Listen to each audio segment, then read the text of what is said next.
Hello and welcome to this webinar. We're so pleased you could all join us tonight. We're going to be starting in just a few moments, so if you could bear with us for just a few minutes whilst we allow our audience in. We have quite a large audience joining us from all over the world tonight, so we are hoping to just give us a few more minutes to allow as many people as possible to come in before we begin this webinar. I am Dani Hofscher from the Johannesburg Holocaust and Genocide Center, and it is my absolute pleasure to be joining you all tonight for the second in our series with the Posen Library of Jewish Culture and Civilization and the Kaplan Center. This week, we are going to be talking about the rise of open and hidden Nazism, Polish Jewish reckonings with danger and powerlessness in the 1930s. We're very excited for this talk. We're very excited to be having Professor Kenneth B. Moss speaking this evening. And we will again begin in just a few moments. I hope you're all having a wonderful evening or morning or afternoon, depending where in the world you've joined us from. Please do let us know where it is you are joining us from. We would love to know. I know we have a wide international audience, so please let us know where you are, what the weather's like, how the day is. Lindsay here is in Toronto. Welcome from Toronto. So happy that you could join us this, I guess, afternoon in Toronto. We're so happy to have you all. Again, so just for a few housekeeping rules and regulations as we wait for our wonderful audience to continue coming in. Bob, so wonderful to have Bob from Tulsa joining us again. We're always so glad to have you with us. So please, if you could all just keep your microphones on mute throughout the presentation. There will be time for a Q&A at the very end. So you can always just write those questions in the chat and then we will read them out for you. And hopefully all of your questions will be answered. And we really do encourage you to interact with this incredibly interesting and important webinar today. So again, just please keep those microphones off. We are recording this, so you are more than welcome to have your beautiful faces showing and shining for everyone. But if you don't want that, you can also just turn off your video. Either way, we're good with us. We'd love to see you, but this will be later going onto our YouTube channel, just so you know. So again, I am Dani Hofscher from the Johannesburg Holocaust and Genocide Center. Very excited for this wonderful webinar, the second in our three-part series with the Posen Library and the Kaplan Center. Tonight's webinar, The Rise of Open and Hidden Nazism, Polish Jewish Reckonings with Danger and Powerlessness in the 1930s. Very excited for this to begin, and we're just going to wait. Probably it's just gone 7, so I'll probably wait about 2 more minutes and then we will begin. We do have quite a large audience this evening, so thank you for bearing with us. Again, please, if you haven't already, let us know where you are. I am in a rather chilly Johannesburg at the moment. I know some of you are joining us from America, from Israel, from China. We've got people from all over the world, and we're so happy to have you with us this evening, or morning, or afternoon.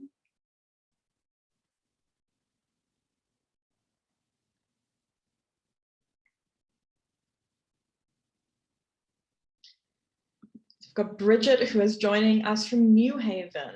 Wonderful. How is New Haven this time of year?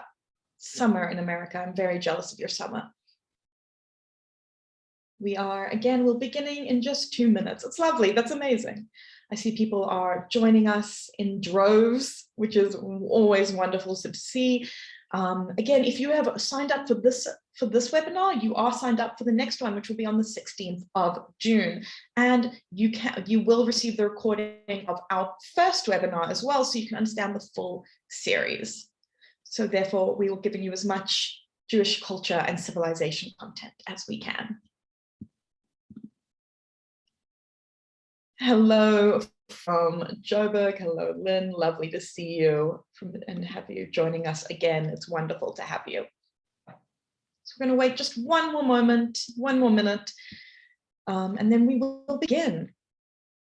So again, just for housekeeping, please keep your microphones on mute. Any questions or comments, write them in the chat. There will be time for Q&A at the end. So if you have any questions, you are more than welcome to. You are in fact encouraged to put them in the chat. If you do not want your face visible on recording, you can turn off your camera. If you're happy to have it there, we're always happy to see it.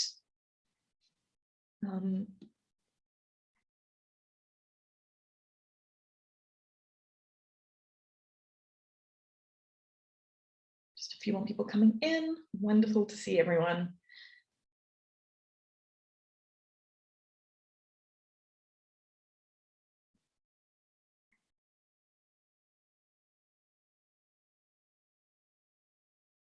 So I think we are going to begin. So even though you've probably been here and heard most of it already, if you've been there, please excuse me while I do it one more time for the recording.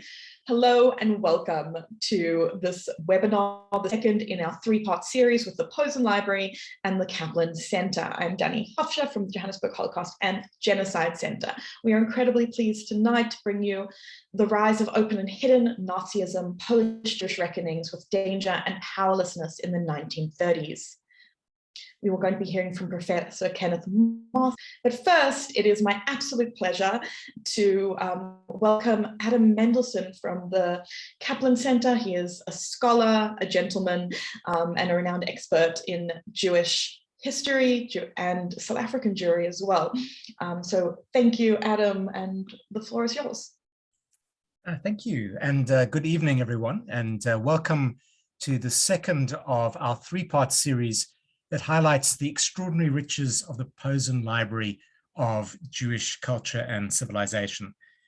This series has been organized as a partnership between the Posen Library, the Kaplan Center for Jewish Studies at the University of Cape Town, and the Johannesburg Holocaust and Genocide Center.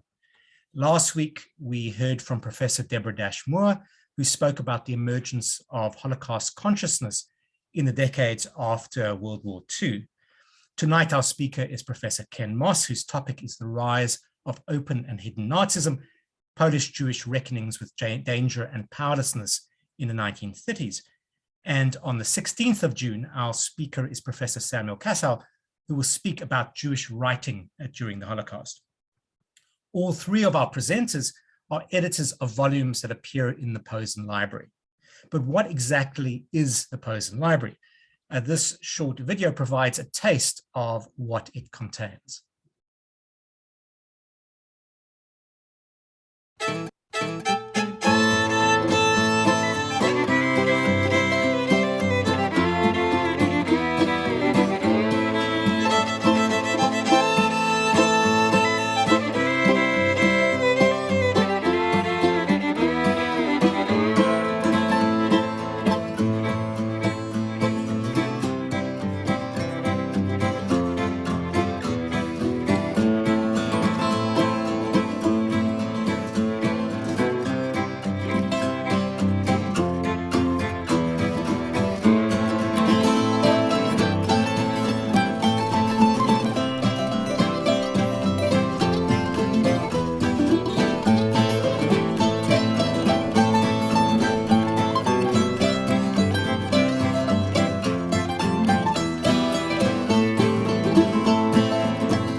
If you've not already done so, it is really worth spending time on the Posen Library site and getting a sense of the riches that these collections contain. And likewise, the site allows you to sort documents and to identify documents, find documents in a variety of ways. So please do head over there to take a look. Our speaker this evening is Professor Ken Moss. Ken is the Harriet and Ulrich E. Meyer Professor of Jewish History at the University of Chicago. He is the author of Jewish Renaissance in the Russian Revolution, published by Harvard University Press in 2009, which received the Sammy Raw Prize for Jewish Literature, and also the author of An Unchosen People, Jewish Political Reckoning in Interwar Poland, which has just appeared from Harvard University Press. Mazel tov to Ken. With Israel Bartal, he is co-editor of volume 7 of the Posen Library of Jewish Culture and Civilization, a volume titled National Renaissance and International Horizons, 1880 to 1918, which is forthcoming from Yale University Press. Ken also co-edited with Ben Nathans and Taro Tsurumi from Europe's East to the Middle East, published by the University of Pennsylvania Press in 2021. From 2014 to 2020, Ken co-edited Jewish Social Studies, one of the foremost journals in the field of Jewish studies. So thank you so much for Ken for speaking to us this evening.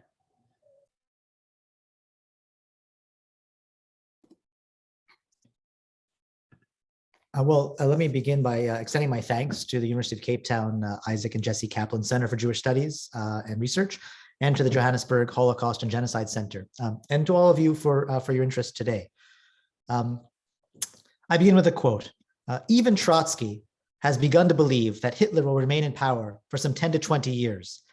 That which has happened in Germany, with its relatively small Jewish community, is only a hint of the catastrophe that will break out in those lands where Jews make up a population of millions. By the time the storms finally grow still, the Jewish people will be crushed and broken. This dark vision of the future that awaited Poland's 3 million Jews and their nearly 2 million co-religionists in Romania, Lithuania, Latvia, Hungary was not voiced in 1939 as German forces massed at the border, but in October 1933. The essay was published in one of Poland's few politically independent Yiddish journals by a Jewish university student calling himself Michal Oster. And Oster added to this grim vision a harsh message to his fellow Polish Jews. None of the political ideologies or tools that Polish Jews might be banking on to help them were likely to avail them of anything much. To those who urged Polish Jews to, quote, carry on the old politics, end quote, of fighting for Jewish well-being in Poland's parliament, municipalities, and streets, Oster scoffed. It was delusion to think that any variety of political effort by 10% of Poland's population could have much effect in how Poland or Europe would answer the Jewish question. Hopes for protection by the international community merited only, quote, a bitter smile at the naive ideas of the Jewish liberals who believe that the world is becoming more humanitarian, end quote. Was the answer then socialist revolution? Oster himself was a committed socialist, but he saw the approach of the two dominant forces in Polish Jewish socialism, the Jewish Labor Bund and the communists, an approach of unbudging class struggle politics, as akin to telling Jews to, quote, wait with our hands in our pockets until the social revolution comes, end quote. The lesson to be drawn from the terrible ease with which Nazism had just won power in a country with a robust constitutional order and a powerful left was that radical right ideas were winning and would likely hold power long enough to do terrible harm. And Oster drew the consequences of his judgments thus, quote, if we take as given that we cannot hope for an improvement in Jewish life in the diaspora, we must seek another path. Oster's grim extrapolations about Jewish prospects and his lacerating skepticism about Jewish political capacities stand in profound tension with two images that dominate our histories of interwar Polish Jewish political culture. The first image, prominent in recent Polish historiography, frames the period up to 1936 as one of expanding horizons for Jewish integration in Poland. After all, between 1926 and 1935, Poland was under the rule of the semi-authoritarian but moderate Pilsudski regime, which formally at least rejected anti-Semitism and fitfully pursued a politics of inclusion toward Poland's minorities, including Jews. Second, Oster's sense of Jews' essential political powerlessness contrasts sharply with a second image much cherished in my old field of Jewish studies, that Polish Jews, though divided ideologically, were united culturally by a vitalizing belief in their capacity to substantially shape their future if they but chose the right forms of collective action. As my fellow historians of interwar Polish Jewry know, of course, grim visions of Jewish futurelessness in Eastern Europe, like Oster's, were hardly rare, even as Pilsudski's regime stretched a thin membrane of semi-authoritarian quiet over Poland's divided society, and even as Jewish Polonization quickened at the cultural and linguistic level, growing numbers of Jews of all varieties were driven toward the view that Jewish prospects in Poland and Europe generally were rapidly darkening. Already in January 1931, after a year-long investigation of Polish Jewish life, the sociologist Janka Leszczynski, who at the time stood close to the Diasporas Bund, concluded that Polish Jews across all divides had been seized by what he called a pogrom mood and panic mood, end quote. And their main question had become, quote, to where should one emigrate, end quote. So what claim should all of these Oster types have on our histories of Polish and East European Jewry? Should we hail them as prophets, dismiss them as pessimists? What I came to see in my own research into the Polish Jewish 1930s, and what first began to convince me that there was a history here that deserved to be revisited and reimagined, was that among the Asters of Poland, many were anything but unreflective pessimists. They were rather thinking people, trying urgently to gain analytical traction on what was going on around them. In late 1933, Miriam Shalev, an emissary from Jewish Palestine's kibbutz movement, began to traverse southern Poland to help the movement get a handle on the influx of tens of thousands of young Polish Jews into Zionist youth organizations. And Christina, would you mind bringing up the first of the slides that I sent along for the attention of our viewers? That's the book. Yes, thank you. Sorry. And now forgive me, that's somehow taken over my screen, and I need to convince the screen to let me have my talk back. Yes, good. All right. So there we have, somewhere in that mass of young folks is the woman who I made reference, Miriam Shalev. What Miriam Shalev found in small towns like this one in the Rovna region both upset and impressed her.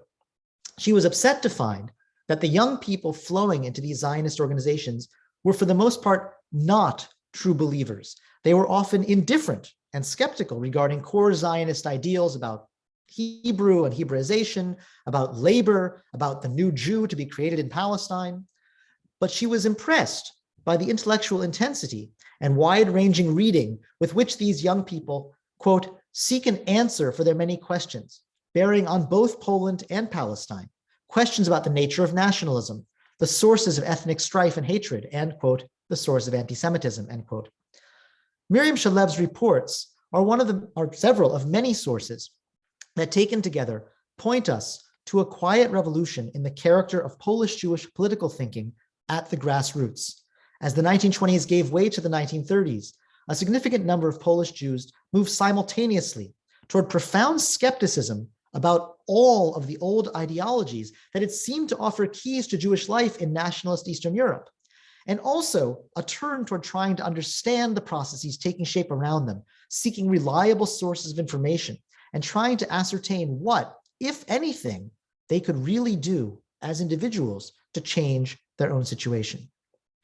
Now, part of the book I've just now published on the basis of this research, and Unchosen People, consists in elaborating the social history of this uninstitutionalized but widespread transformation in Jewish political outlook. But I want today to foreground, in the context of our talks and your series, to foreground a second central concern of this work, more in the domain of intellectual history, the history of culture, and in a somewhat paradoxical sense, the history of politics. In particular, I want to anatomize for you some new species of Jewish analysis and cultural and political endeavor that began to crystallize at the fraught intersection of two dawning recognitions. First, that there was ever more reason to fear that Europe's political trajectory presented grave dangers to Jews. And second, that, contrary to the grand hopes that had begun to emerge in the 1890s, Jews themselves actually possessed quite limited capacity to shape their own communal fate. Now, before I turn to this dimension of the argument in earnest, one bit of context has to be sketched more fully. Perhaps you are asking why growing numbers of Polish Jews were growing so worried about their political future, even in the relatively stable Pilsudski years. Now, here I have to risk controversy and hazard some claims about the trajectories of the kwestia żydowska, the Jewish problem, in interwar Polish political culture. The Sanacja regime under Pilsudski did, as I said, generally offer an inclusive vision of Polishness. But already by the end of the 1920s, there was growing reason to doubt that the regime had the will or the power to impose a tolerant answer to Poland's long-standing and festering Jewish question. And it was growing clearer that that question was indeed festering in ever-widening swaths of society. It was not just that Poland's mainstream nationalist right, the Sanacja's main opposition, the Endecja, had by the end of the 1920s wholly embraced a vision of Jews as a grave, malign threat to Polish national well-being, and the right was working assiduously to spread this view at multiple levels of Polish society. Of course, attitudes in that larger society toward the country's large Jewish minority, who made up about 10% of the population, remained deeply divided. But increasingly, there were unignorable signs that the image of Jews as a grave problem for Poland was finding traction well beyond the organized right. And Christina, perhaps we can see that rather ugly cartoon from a popular humor paper, which gives you some sense of a certain range of sensibilities. So as I said, there were unignorable signs that these ideas that had taken over the organized right were beginning to spread well beyond it. In 1931, the young scholars Alexander Herz and Łucja Kipowa investigated the political attitudes of some 500 rank-and-file members of Poland's Border Protection Corps. Run by the Interior Ministry, the Corps was supposed to be a bastion of the Sanacia's relatively inclusive vision. But Herz and Kipowa, both of whom were fervent supporters of the regime, discovered to their horror that the, quote, large majority of our students actually show profound and sincere investment in anti-minority views, and were particularly convinced of the szkodliwość Żydów, the harmfulness of the Jews. Nor was the regime, despite its politics of toleration, insulated from this popular sentiment. In early 1934, the quite circumspect head of the Jewish Joint Distribution Committee in Warsaw, Yitzchak Gitterman, perhaps we can see a slide of him, privately reported, there he is with the mustache, privately reported that anti-Jewish sentiment had become so robust in parts of Polish society that the Sanacja regime had to accede to it, for, quote, any minister who treated the Jews fairly would cease to be minister, end quote. Then too, starting in January 1933, Polish Jews merely had to look across the border to Germany and soon enough to Austria to see how quickly a politics of enmity toward Jews could win power even in countries with much stronger liberal and socialist movements than Poland had. Now here, let me be clear. I am not making a claim about the unanswerable question, where would the Polish Jewish situation have gone had the Holocaust not transpired? I am simply saying that there were substantial reasons for Polish Jews to worry about their place in Poland's future well before Pilsudski's death in 1935. The kind and degree of danger was a key question for some Jewish historical actors. And if one agreed with Oster that Jews had little power to do anything much to avert whatever danger was coming, the question of what to do grew both murkier and more decisive. And this leads to a key point about the specific actors and thought to which I'll now turn. One starting point for all of those I'll focus on in the rest of our talk was the premise or the view that Jews had in fact quite limited capacities to affect the larger political circumstances that would determine their fate in Poland and in Europe as a whole. This view put the figures who populate the rest of my talk rather at odds with most of the movements that dominated Jewish civic life in Poland. There were many whose faith in Jewish political agency remained unshakable, like the Bundesleader Heinrich Erlach, who in 1934 wrote a pamphlet precisely to deny that the easy victories of the right in Germany and Austria bore any implications whatsoever for Poland's Bund's strategy. But I want to focus today on figures who were ready to wrestle with their most fervently held hopes and convictions in the face of disturbing developments. The Vilna Yiddish philologist turned sociologist Max Weinreich is a case in point. Weinreich had been a fervent Bundist from his university days, but by the early 1930s, he had quietly come to believe that no form of Jewish political mobilization could have much effect on Poland's trajectory. Convinced that Jews would not be allowed back into the middle class when the Depression ended, he began to ask whether the goal of Polish Jewish social policy should be to help Jews acclimate to lives of manual labor, not least, as Jennifer Young has observed, on the model of how Booker T. Washington had attempted to shift the project of African-American uplift from seemingly feudal political struggle to slow communal bootstrapping. In turn, Weinreich turned most of his considerable intellectual energies to the problem of how to shore up Jewish confidence, psychological endurance, and subjectivity itself in the face of what might be permanent exclusion. In 1932, the Vilna YIVO Institute, under Weinreich's direction, began to gather a large corpus of autobiographies written by Jewish youth across all swaths of Polish Jewish society. Weinreich himself launched the first analysis of this corpus. He was devastated, though not surprised, to find across the autobiographies the same thing that the aforementioned Yankov Leszczynski had seen in 1930, that numerous Polish Jews from every background had indeed come to believe that their Jewishness would deny them any chance at a decent future. As a social scientist, Weinreich was moved by this toward new sorts of diagnostic thinking about what effects such an outlook was having on the Polish Jewish self. He gingerly began to theorize the possibility that Polish Jews were vectoring on a form of immiserated minorityhood, which he associated in fraught fashion with the African-American experience, and which he saw as emerging when a stigmatized community stops being able to believe in its own compensatory narratives. But Weinreich remained a fiercely committed diasporist, and diagnosis had to take a backseat to intervention. He argued furiously that this growing sense of, quote, not feeling at home in our home, end quote, was itself a dangerous pathology because it undermined the Jewish will to struggle for a future in Poland precisely when Jews most needed to. Weinreich demanded that his generation find the, quote, secret that would allow Polish Jews to mobilize their energies toward defending East European Jewish life. Weinreich himself, father to two adolescent sons in the 1930s, sought to put this view into practice by founding a Vilna region diasporist youth organization called BEAN, which sought to reorient Jewish young people toward manual labor and a habitus of self-respect. And here we see one of many BEAN chapters that Weinreich was involved in. Others shared this preoccupation with ways to shore up the wounded Jewish subject. Even in circles of committed Jewish socialists, circles whose dialectical faith armored them against doubt, for after all, rising reaction and suffering could paradoxically prove that revolution was around the corner. Even in such circles, we can see in this period a growing concern with countering despair. Writers for the Yiddishist youth journal Der Chaver, like the pro-communist pedagogue Helena Chatzkels, clearly felt that they had to address head-on the growing litany of rightist victories around the world, from China to Vienna to Ethiopia. Their readers were undoubtedly hearing about these elsewhere. The pieces that people like Chatzkels wrote for Yiddish-speaking young people about global political disaster were relatively unflinching, but they also always carefully tended the flame of continued faith in the masses and in revolution.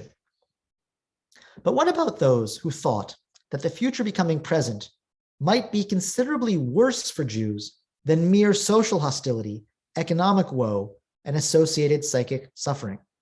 Some of my fellow scholars tend to dismiss this kind of question as teleology, but that won't do, because there were plenty of contemporaries who asked precisely this question quite urgently and began to investigate the disturbing political phenomena around them with new eyes and tools.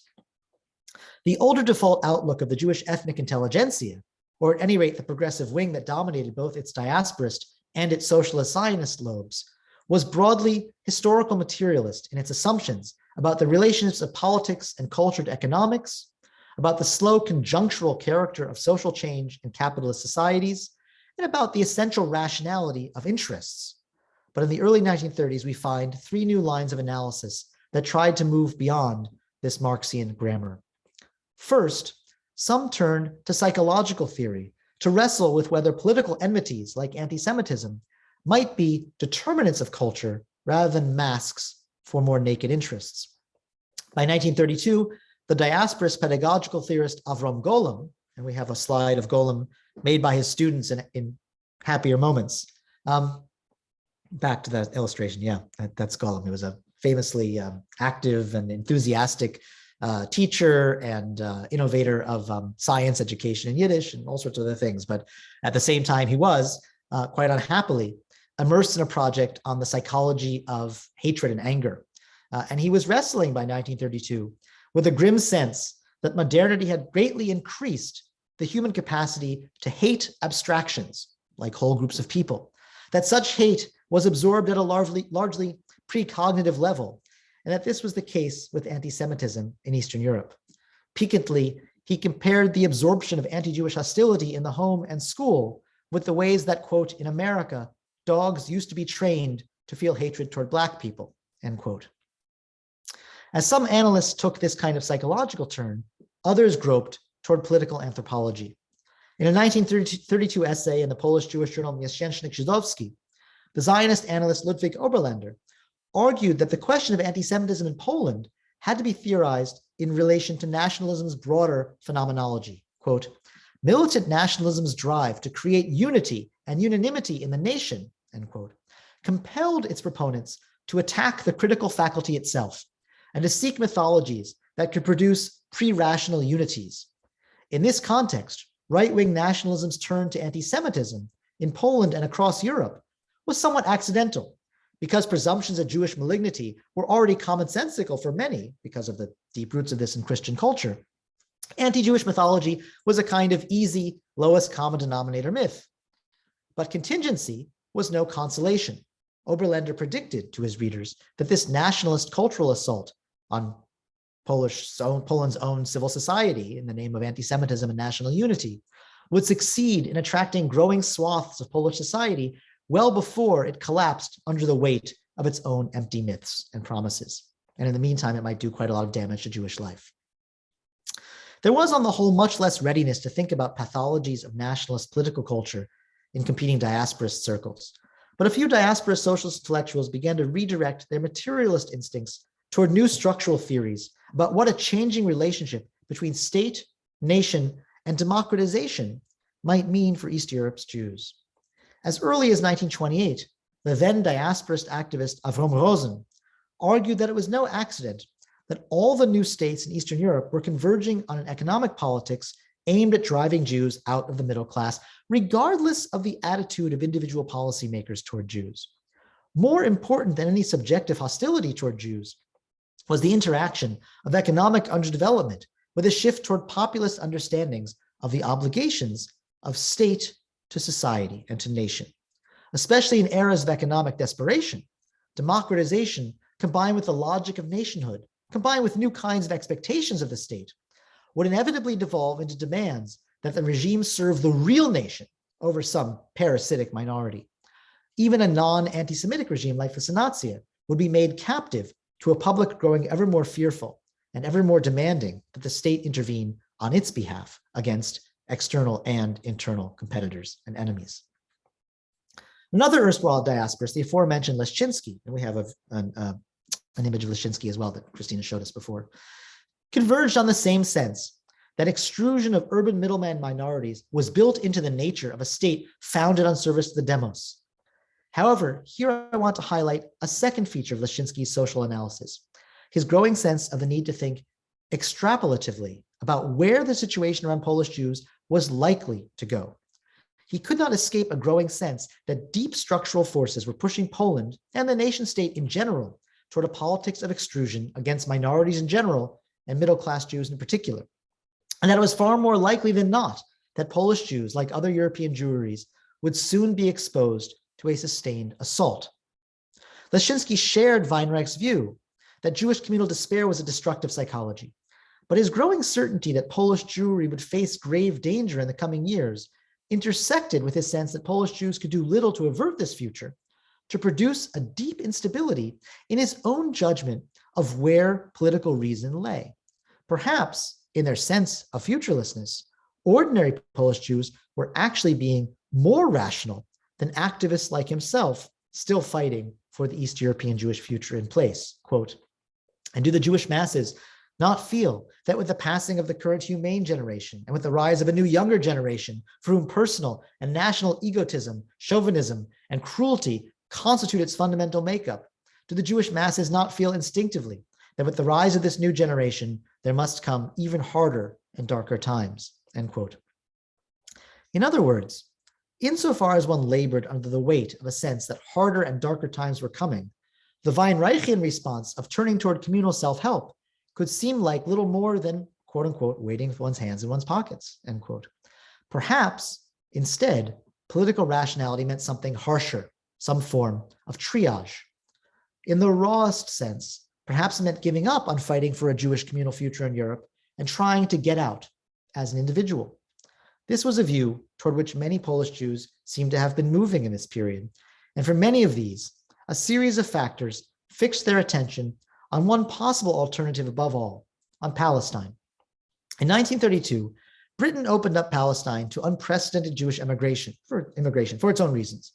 And the explosive growth of Palestine's Jewish community from about 170,000 in 1932 to some 360,000 by 1936 provoked a sea change in Polish-Jewish relations, not so much to Zionism as an idea, as to the Yishuv, the Jewish community in Palestine, as a fact.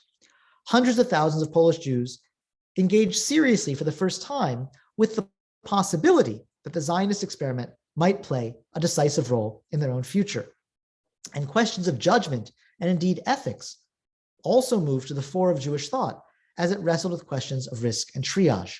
What was the value of one's culture and identity as against other kinds of needs? What did the individual owe the community, and vice versa? And under what circumstances could one rightly collect?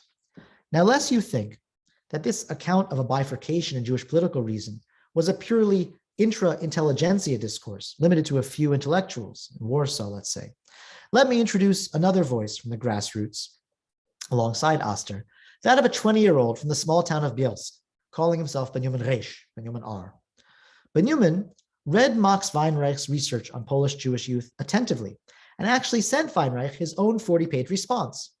A uniquely rich source on political thinking at the Jewish grassroots, this response was also a counter-argument to Weinreich's stubborn diasporist insistence that Polish Jews could realistically hope for a decent future in place, and that exotism was irrational. Benjamin himself was almost a diasporist. After a youthful flirtation with romantic Zionism, by the late 1920s, he rejected Hebraist ideals of Jewish cultural reinvention as irrelevant to Jewish needs, and he became a devoted consumer of Yiddish secular culture. And amongst his many interlocutors, he respected the socialist diasporist youth he knew as the most idealistic. But sometime in 1934, Benjamin nevertheless joined the Zionist youth pioneer movement, Hechalutz, quite openly to try to get one of the coveted immigration certificates to Palestine that Hechalutz could dispense to a small but non-negligible minority of its members. And here maybe we'll put up the slide of the Freiheit group in Chishev, people Benjamin's age belonging to an organization similar to the one he belonged to. I have no images of this young man himself. In this context, to Weinreich's charge that the Jewish youth's turn to Palestine was irrational, Benjamin offered a multi-layered dissent. Based on wide reading as well as direct experience, he elaborated an extrapolative argument about the trajectories of Poland and Europe. Anti-Jewish sentiment was spreading beyond right-wing circles to infect the peasants he encountered as a village tutor, and even Polish workers, though his fellow Jewish socialists were loath to admit it. Quote, one talks about the right-wing youth, but one means the workers, end quote. He dismissed hopes that all this was a flash in the pan due to the Depression. Quote, we Jews began to feel a specific national oppression even before the economic crisis, end quote. And right-wing victories in Germany and Austria drove Benjamin to a further predictive conclusion. However much he, and quote, 90% of today's Chalutzim, and also the left Zionists and Bundist leaders would welcome a social revolution, the world has now entered a fascist era, end quote. Here then was a young person out in the sticks, reorganizing his account of political reason, both around a chastened sense that Jews had quite limited resources and around a predictive posture that both everyday social experience and global events suggested metastasizing dangers that had to be taken seriously. And Benjamin's case also shows something else, that a conviction of coming danger opened up possibilities of very different kinds of thinking about what was most rational for Jews to do.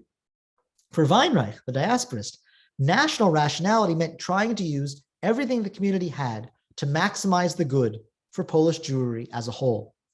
But Newman's version shows that once one added in the relative certainty of danger coming down the road, the fact of limited resources dictated a different political realism. Here was his counter-argument to Weinreich's charge that the Palestine option was irrational. Quote, "It's true that the exit is too narrow and can't meet the needs of millions of Jews. The land of Israel can, however, be a partial solution for the Jewish question and meet the needs of hundreds of thousands. It's clear that only the social revolution could bring the full solution of the Jewish question. But in the meantime, let us use every means of salvation for thousands, especially given that the land of Israel can solve the Jewish question, at least in part. For the meantime, we don't have anything better than Zionism," end quote.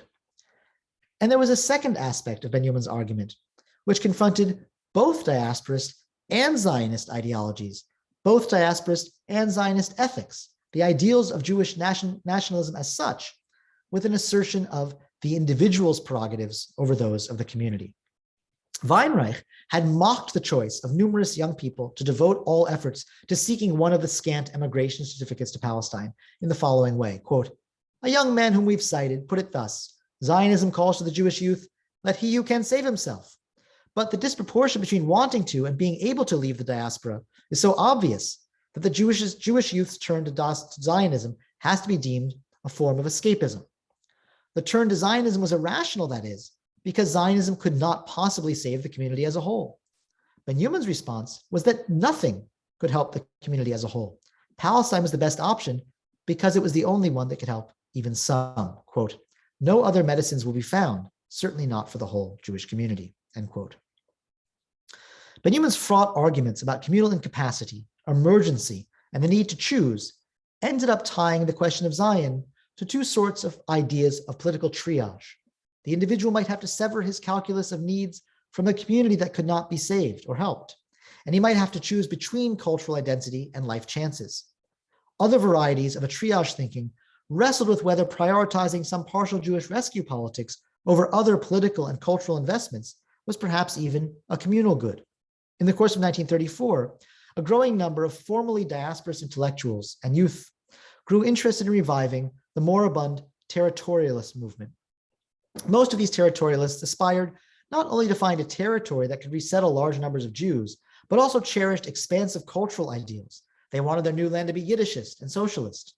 In this context, it is striking to find in the movement's own journal a dissent from this view by one of their own, the Yiddish poet Melech Ravitch. Ravitch, writing from Warsaw, believed that masses of Jews would embrace the territorialist ideal, but only insofar as it was kept simply about finding a land for desperate Jews. He cautioned his fellow territorialists, quote, "Should Jewish territorialism attempt to find a land adequate to concentrated mass immigration, then we can manage to find such a land, then we can talk about cultural problems and also about socialism. The practical need of Polish Jewry was so great that questions of culture and social politics had to be deferred." And this brings us back to Leszczynski, who went one step further. When territorialism was refounded, all of its adherents expected Leszczynski, a leading territorialist in his youth, to take a leading role. Instead, in 1934, he declared for Zionism and rejected reviving territorialism, in part for fear that it would draw resources away from building the Yishuv. His reasoning is striking. When Zionism had consisted of a few thousand Jews a year going to Palestine, it had been legitimate to see it as a waste of communal resources. But since 1932, the Yishuv had shown itself capable of 10 times that absorptive capacity. And the prospects of diaspora Jewry were different too. Leszczynski thus concluded, quote, "It is now 1,000 times more difficult for territorialism than it was years ago to justify its call to turn aside from the concrete territory called Palestine, which has not only performed miracles regarding the transformation of the Jewish soul, but has also performed the miracle of miracles, made possible the migration of 50,000 Jews in a single year," end quote. Here was a sense that it was too late to start over from scratch, even if more capacious and less contested territory than Palestine might theoretically be found.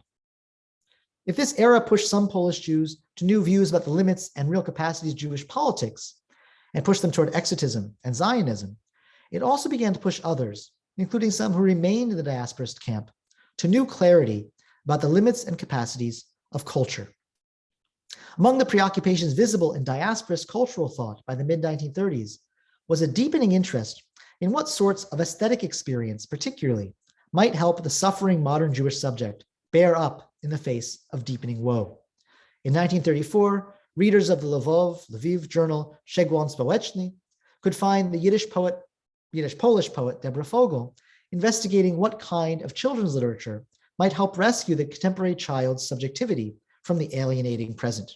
Fogel hailed works that in their imagistic richness could help instill in European children what she called the, quote, legend of pacifism, leading them to the conviction that they were more like, quote, distant Indians, Negroes, or Arabs than unlike them. And that same year, the rising star among a cadre of talented young Yiddish poets in Vilna, Chaim Grade, began to try to produce a poetry that would directly counter Jewish despair itself. Poetically, Grade's key move to counter his readers' despair turned on an audacious and strange mythicization of natural evolution. And here I read from my translation of Yo, his credo poem of the mid-1930s, quote, "A bridge of eons becomes a rainbow thrown from my window to the woods. The animals, my forefathers, with amazed eyes, sniff carefully my newfound form. They caress me with hot teeth and sharp claws. For generations we struggled that you should come to be," end quote. For Grade, this revelation that he is not a fallen creature, but the attainment toward which all of nature had been working all along, was meant to offer what he himself called a kind of psychic healing for his readers, the tight-knit Yiddishist youth of Vilna. His poetry itself signals this outward-facing commitment in its careful attention to the practical means by which such a manifestly fictional vouchsafing of human value is to be internalized. He registers in advance that the subject seeking to overcome despair had to will the heart, as he puts it, to believe this manifestly fictional myth repeatedly as a kind of spiritual exercise via aesthetic experience, also in the difficult coming days. In this sense, we might see Grade and Fogel both starting down a path of 20th century thought about imagination's powers, well captured by Cora Diamond's remarks on Socrates via Martha Nussbaum, that a substantial part of human freedom turns on the, quote, capacity to transform one's situation by the exercise of creative imagination, end quote. But we also shouldn't miss the painful limit that Grade felt compelled to accept. Grade was a deeply political person and poet. The poems with which he first made his name in the same period were written in direct reaction to what he called present-day world catastrophes from within a manifestly leftist worldview about the nature and trajectories of injustice. But Grade resolutely refused to offer his readers any false hope that Jews had it in their power to do anything about the catastrophes unfolding around them, except endure them. In Grade's poetry, affirmation of the world cannot change the world, which will remain just as catastrophic, he tells his readers, in coming days. At best, poetry can only help transform the subject's relationship to his or her own experience. Quote, yes, which means my destiny is my virtue, end quote. For figures like Grade or Fogel, shoring up Jewish subjectivity against what was coming might be the best one could do. For others, little different from them in sociological or ideological starting point, like Oster, Leshinsky, or Benjamin Reisch, realism meant acknowledging that nothing much could be done for the whole community, but that something substantial might be done for a non-negligible minority thereof, a politics of triage. Inevitably, this forced ethical questions to the surface. At the close of his 1935 book about Polish Jewish youth, Max Weinreich basically charged those seeking exit with betraying the community. Benjamin Reisch responded by asserting the individual's prerogative to seize whatever chance of betterment the world really offered. Finally, let us also recognize this debate was complicated by a third position relating to the question of one's children's future. In early 1932, the Zionist activist Alter Druyanov wrote a searching account of the older generation of small-town Zionists he had met in Poland during a 6-month tour. In particular, he observed that not only had they continued to donate to the Zionist cause even as the economic bottom fell out, but that they did so knowing that not they, but only the younger generation, at best their own children, stood much chance of benefiting from it. They were, as he put it, bringers of a burnt offering, a sacrifice from which only others might benefit. Equally striking are diasporous testaments to the spreading readiness of non-Zionist families to encourage both sons and daughters to invest all their efforts on trying to get to Palestine. In 1934, the Yiddishist educator Gershon Orinsky wrote from the small town of Pruzhany that now it was common for the parents to urge their children to try for a Palestine certificate. Himself founder of the town's Yiddishist diasporous school, Orinsky was talking not about Zionist families, whom he didn't really know, but about his own socialist diasporous circles. Here were parents with no connection to Zionism, urging their children to invest all efforts in trying for the golden ring of a new life in distant Palestine. Here too was a form of triage thought taking shape at a fraught site between communality and particularity, and perhaps beyond them. So let me conclude. I have today sketched two broad lines of a revisionist argument about Polish Jewish life and thought in the 1930s. First, I've tried to show that at the interstices of a world of Jewish political thought organized around siloed ideological certainties, there was also a rapidly expanding body of Jewish analysis that groped beyond progressive assumptions toward darker insights about the dynamics of nationalism and the nation state, the powers of enmity in politics, and the ways minority populations could be subjected not only to particular kinds of damage, but also to particular exigencies of choice. Second, I've explored a recasting of Polish Jewish politics and culture around newly skeptical thought regarding what culture and politics could each actually achieve, around the movement of Palestine to the center of Polish Jewish horizons, and around fraught choice among incommensurable communal, individual, and familial needs. All the forms of thought I've been addressing were in one sense secret sharers. Their starting point was pained renunciation of the hope at the heart of modern Jewish politics since the double birth of Jewish nationalism and socialism in the 1880s, and perhaps indeed since the birth of Jewish liberalism in the mid-19th century, namely that collective Jewish political action could substantially determine Jewish communal fate. What divided the far less hopeful forms of thought I've examined was the question that followed from this conclusion about Jewish incapacity, whether the proper response was to seek new ways of helping the whole community weather the storm, or whether the likely scope of what the community would be subjected to dictated a stance of triage and salvage. Thank you. Thank you very much, Professor Moss. It's really a fascinating talk, not short of pathos for all sorts of reasons. And then certainly listening to it, you've changed my thinking about Jewish thought in Poland in the 1930s. And obviously it's a talk which resonates in our very uncertain populist present, and also for a whole variety of ways in contemporary South Africa as well. So all sorts of really a fascinating and very thoughtful presentation. Thank you. A reminder to our audience of two things. One, please, we'll have time for questions now. So either write your questions using the chat function or raise your hand virtually, and I'll call upon you. But also another reminder, which is that Ken's talk has given you a foretaste of his new book, An Unchosen People, Jewish Political Reckoning in Interwar Poland. And so please do consider adding it to your bookshelves and reading lists, as well as his addition to the Posen library, which he's co-edited and which is forthcoming, which is titled National Renaissance and International Horizons, and which covers a period from 1882 to 1918. So I certainly have a whole long list of questions, but let me not, I might abuse my position as moderator to ask some of them, but if there are other questions, please to share them using the chat function or to raise your hands virtually, and I'll call upon you. So I will then ask the first question, which is relates to another book which is relatively recently released, which is Jeff Feidenger's book about the post-World War I period, or I suppose late World War I and then post-World War I period. And my question relates to what role, if any, does memory of that trauma and horror described by Jeff in his book, what does that play? Does it play a role in informing the thinking of the people that you're describing so eloquently? And is this on their minds? Is this something which they consciously are referring to, or are they very much sort of focused on Poland of this interwar moment? Yeah, it's a great question, Adam. And, I think surprisingly, I'm still surprised by how little attention they retrojected in thinking about that moment.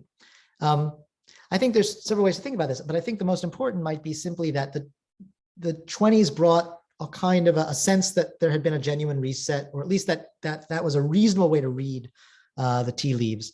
At any rate, it brought a different set of problems, and problems that really had more to do with how robust political institutions were. I think a lot of Polish Jews in the region fairly reasonably saw the sort of read the horror of sort of being exposed to this kind of violence, unprecedented violence, as far as Jewish experience went in that region in 1918, 1920. Read that largely in terms of exposure to sort of a situation of chaos. A situation in which Jews were Hefker, exposed to any passing army or band of peasants, and that's an accurate account. Of course, there were other things going on as well, including the gestation and emergence of a much more recognizable 20th century anti-Semitism.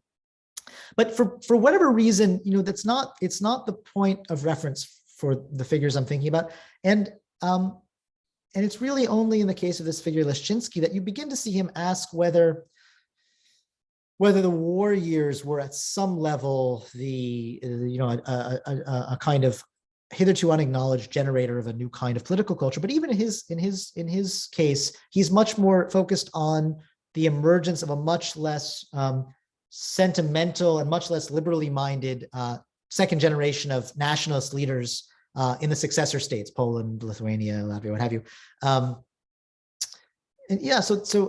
He does have sort of visions of violence. Another way to answer that might be to say, I think there are figures that I didn't address in this talk, quite intentionally that I don't address, who in general thought in sort of mythopoetic terms about, the barely suppressed or unresolved and still present possibilities of terrible violence. They may look to us prophetic, but they never really offered an analysis. They just sort of had this sense that things could always be much worse and likely would be. So you think of a poet like Untitled, who in 1933 writes a poem about, they're going to gas us, right? I mean, it's not twinned with an analysis of who they are or under what circumstances. I deal with it a little bit in the book, but you could argue in some sense that there is an awareness of maybe a repressed awareness of the kinds of violence that can emerge. But for the most part, the figures I'm looking at were much more concerned with groping their way toward analysis of how states with constitutions and liberal orders and some structure of rights for minorities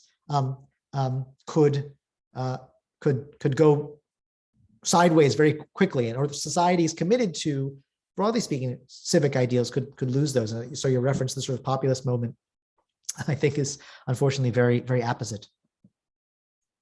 A question from Carolyn, which is in essence about the penetration of this despond which you described, into broader society. So what strategies do you see in terms of individuals trying to adapt and to survive? I mean, you've cited some examples, but are there others of poetry or other ways of expressing this sort of, I suppose, sense of crisis, which and beyond this sort of intellectual elite that you've described, is it a broad phenomenon?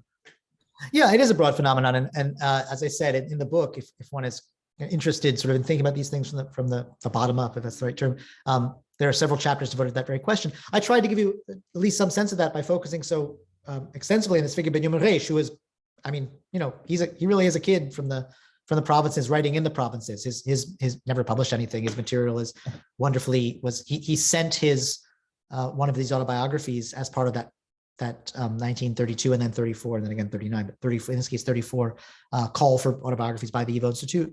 But he also sent wonderfully.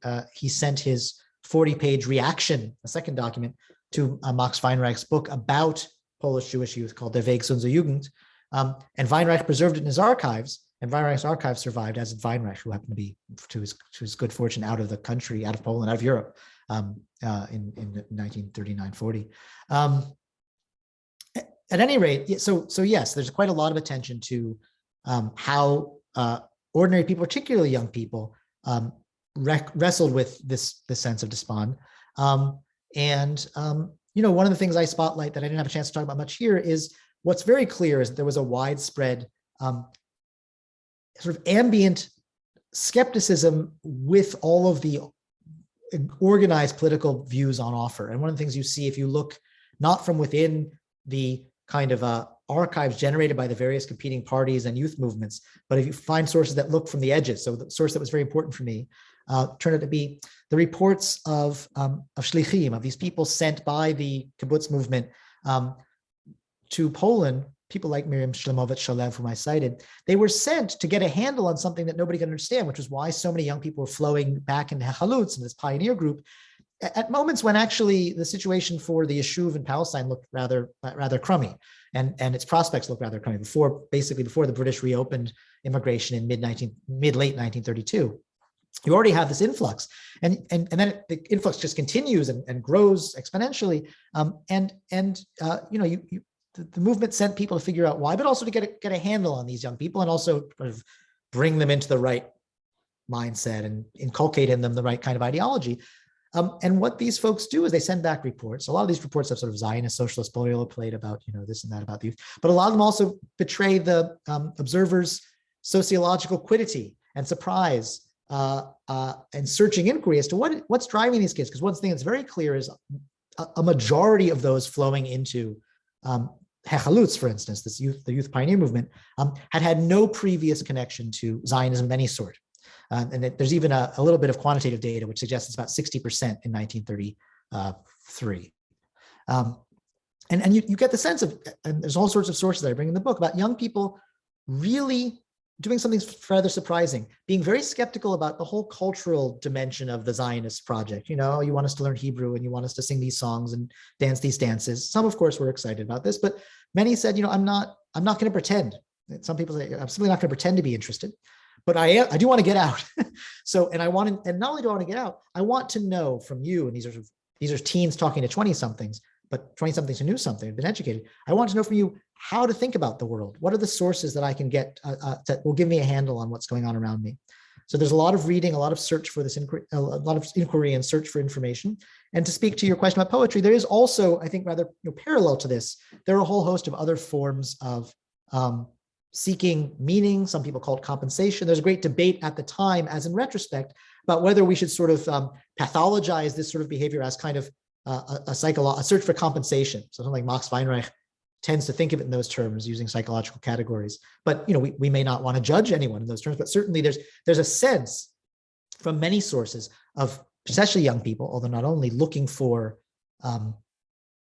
redoubts of meaning and alternatives. And I'll end by saying, I've plugged my own book, which is a little bit grody, but I'll plug a book that I hope all of you already have on your shelves. It came out many years ago, which is a wonderful selection of about 15 of these, what ended up being about 600 of these youth autobiographies translated into English from Yiddish, Polish, Hebrew, called Awakening Lives, still to be gotten your hands on it. And you'll find there wonderful, fascinating voices of young people, some of whom you can see really are looking for, if not a practical way out, then maybe new forms of meaning. I was primarily interested in asking about those who were, in some sense, beginning to think about practical ways out, insofar as there were any at all. Thank you for that answer to the question. In fact, I think your answers also mostly answered questions by two others as well. Michael Levy was asking about what you were referring to when you relating to triage, and that I presume that sort of realism and sort of urgency, which you described, very much points to that. And likewise, Bev Price's question about the penetration of these motivations down to the level of the ordinary everyday folk. And another question relates to the appeal of more radical options on the left, particularly the appeal of communism and the Soviet Union at the time. Do you see that too, that there's a draw, particularly amongst those who are despondent, seeing communism as the answer, or is that not a realistic, again, an alternative in this sort of this urgent moment that you're describing? There very much is that draw. I think that any reasonable analysis suggests it's considerably smaller than the at least part, sort of temporary draw of Zionism. But I should note, I'll answer that question. They step back and say, one of the things you also see, as I talk about this sort of skepticism, is people move through organizations. So plenty of people are leaving Zionist organizations out of the sense that, actually they don't stand much chance of getting one of these certificates, even as others are flowing in. So there's this constant movement. The same is happening with communism. Certainly when Max Weinreich, who himself, as I said, is close, he's a diasporist. He's very committed to any of the range of views, or he's supporter of any of the range of views that try and figure out how Jews can make a sustainable life for themselves in situ, and for him that's linked to preserving Yiddish culture. He's an unhappy observer of what he sees as quite parallel turns to Zionism and communism. And what he sees them having in common, and this is, I think, at least, I'm not sure he's totally right, but it's a starting point, is that both of them imagine that the only possible solution will involve either radical transformation of one's own circumstances by getting out, or radical transformation of the entire region's circumstances. And both of them make claims to realism that his own movements, at least at the time in the early 30s, can't make claim to, which is, perhaps you might think it's a rather terrible fact, but obviously, communism had demonstrated its capacity to engage in large-scale transformative political violence, right? And so, if you're living in a place like Vilna, near the Soviet border, it's very, it's easy enough to imagine that, maybe Stalin will just invade and take over, which of course he does, in parts of Poland in '39, with interesting and very complicated consequences for Jewish life and survival. So you do have, for instance, substantial numbers of young people, and not just young people, who turn to communism. And even more interesting, you do have at least some evidence of interest among people who really don't have any particular tendency, ideological commitment to the whole dialectical Marxist and materialist sensibility. And that's more interesting to me because it's parallel a bit to some of that same turn toward very practical, searching, negotiated and provisional connection to Zionism. One of the things you see in 34, very briefly, there's some hope that the Birobidzhan experiment, this idea, sort of this declared Soviet intention to create and sort of legal creation of a Jewish autonomous region in the Far East, there's brief and largely illusory hope that substantial settlement possibilities will be extended to non-Soviet Jews. And so sometime in 34, at least according to some sources of the time, there's real excitement amongst very desperate small town Jews about possible settlement in Birobidzhan. And one, I think, really striking source, I mentioned that source at the very end by this figure, again, very much a grassroots figure, this figure Orinsky is from a small town of Przani, who talks about how the youth is flowing into these Zionist organizations. Actually, what he says is considerably more complicated, more nuanced. He says, mostly they're going to Zionist organizations. And this will come back to someone asked about South Africa, actually, and this will speak to that as well. Mostly they're interested in Zionist organizations because that seems like the most realistic option, actually, for maybe actually getting out as an individual. But as soon as anyone gets to anywhere in the shtetl, they're interested in that. So he says 2 people got out to Cuba, and everyone's interested in Cuba. Someone's gotten out to Argentina, and then there was all this rumor about Birobidzhan, and they say, you can get to Birobidzhan, give us a passport visa and we'll go. So you have this, you have this sense, these are not kids who've read Marx and then Lenin and decided, yada, yada. They just want to get out. So again, not everyone, there are elements certainly drawn to, and the last part of my answer to that question is say, there are elements drawn to these various radical views by general desperation, who then, when they get into those movements, certainly find structures of meaning and conviction in them, however we might judge that. So, and I certainly, one thing that communism offers, that also Bundism offers, all the socialisms offer, is, at least potentially, and you see young people who feel this way, it gives them a structure of hope in a future dialectically, that no matter how things look now, there's some alternative. And we might even want to extend that kind of, let's call it redemptive logic and historiosophical vision. There's some evidence that people find the same kind of thing in orthodoxy. At least some do. So we might want to think about that as well. Religious orthodoxy. Absolutely fascinating. Thank you. There's a specific question. Do we have time for perhaps 1 or 2 more questions, Ken, before we Sure. As you wish. I go on in my answers. No, and really fascinating answers, and also enriching, and as I said, more reason for us all to buy and read your book. So a question about World War I soldiers asked by Mervyn. Do you have a sense of, and again, it's whether those who've again demonstrated their patriotism, perhaps though it wouldn't be for Poland, but certainly whether their behavior is in any way distinctive during this period, that are they more likely to immigrate, more likely to stay, or is it a group which we don't know enough to make any particular judgments? It's actually a question that would be much better directed at an historian, a serious social historian like Adam, because that's a wonderful question. I don't have I don't have any sources that I know of that would allow us to answer that question with any kind of precision about large scale tendencies in subgroups. I mean, one thing that certainly is true, and in any 45-minute talk, no matter how long-winded, there's only so many things one can touch on. So one other aspect that I do try and speak about a little bit in the book that you'll find much about in work by many of my colleagues that maybe I don't do quite as much to illuminate as they do, is that indeed there is a world of very committed Jewish Poles who are committed to Polishness, who feel themselves 100% Polish, raise their kids in Polish, for whom Polishness, and perhaps you may know some people of, like this, many of those who got out in '68 came from this kind of world.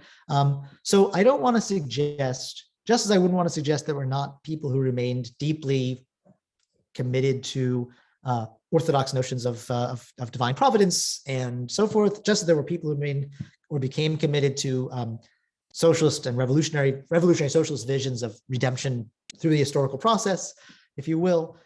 There were many people who were and remained committed to an ideal of being full-fledged Poles. And here I come finally to my answer to your question. I think it's reasonable to imagine that, that was disproportionately true of people who in various ways had committed themselves to the work of Polish independence. And here finally is the one empirical nub of my otherwise purely suppositional answer.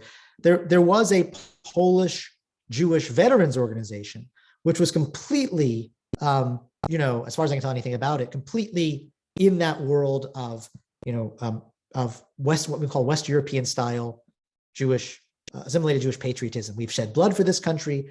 We are 100% committed to this country. We don't want to be anywhere else. And one of the things you do see, again, I know this only on, really on the basis of very little data, and so there's much more to be said, that they begin to register sort of Zionist sensibilities by the mid-30s as well. So there are, it's what is the last thing I'll say is that there's, I'll say this carefully, that the assimilationist camp was more prone to despairing of the future in Poland and a certain turn to Zionism than was the socialist and variegated socialist camp or the Orthodox camp. We might think about that insofar as it's true, it might have to do with more sort of sociology than ideology. I mean, people who are Polonized could see and hear and feel daily anti-Jewish sentiment more acutely than people who are largely insulated from it. I mean, it's not really clear what a Hasidic young person in some central Polish city, how much interaction they had with Gentile peers, either nice or unnice. So, there's ways in which to think about that, but it does seem like, A, there was quite a lot of sort of commitment to Poland in a substantial minority community, but B, that was in no way a filter against taking the sort of encounter with a dangerous future seriously. Thank you. We've already gone over our time, so I'm just going to ask one last question before thank you again, Ken. And that's a question really about the degree of parochialism, because we obviously see this through a post-Holocaust lens, and where Germany is at the center of our thinking. But to ask you, how central is Germany and the rise of Nazism and the activities of the brown shirts and otherwise, how central is it to the thinking of those you're writing about in Poland? Are they very much focused on what's familiar to them, all the worrying signs within Poland itself, or is Germany a constant reference point for them? I think whether it's a constant reference point, I don't know, but it certainly becomes more and more reference point. And there's no question that you know, the signs of the surprising robustness of what had seemed like a crackpot marginal movement and its reach, you know, already in 32, even before January 33 and the sort of, you know, the Nazi victory, that really does terrify people. And I think Polish Jews are aware of it. There's a book only in Hebrew by Ifat Weiss that tries to anatomize that a little bit more closely. But I think certainly the analysts that I'm looking at, they're trying to understand Nazism's victory is for them arresting because of their assumptions, which were correct in some ways, about you know, the degree to which Germany was actually more insulated against this sort of thing than the new and still fragile East European states. So I think it does become a real spur to thought, or at least to sort of spurs the worries and the sense that one's own categories with which people had entered the 30s are just not adequate to understanding what might be coming down the pike. Thank you again so much for that really wonderful talk and also this sort of rich Q&A session as well. So really sort of all sorts of fascinating insights from you. Just a reminder that Professor Moss's book, which is newly published, is called An Unchosen People, Jewish Political Reckoning in Interwar Poland, and also that his co-edited volume for the Posen series, which is forthcoming, is called National Renaissance and International Horizons and covers a period between 1880 and 1918, and one of the questions on which we didn't get a time to answer specifically about exactly this, about the premonitions and of some of the troubles that you allude to in your talk and in your Q&A as well. Also, a final reminder that the third and final talk in the series is on the 16th of June, and Professor Samuel Kassar will be talking to us about Jewish writing during the Holocaust. And so thanks again to Professor Moss, and also thanks again to our very international audience who've joined us from all over the world. Thank you so much, and we look forward to seeing you again on the 16th of June. Thank you and good night, everyone. Thank you.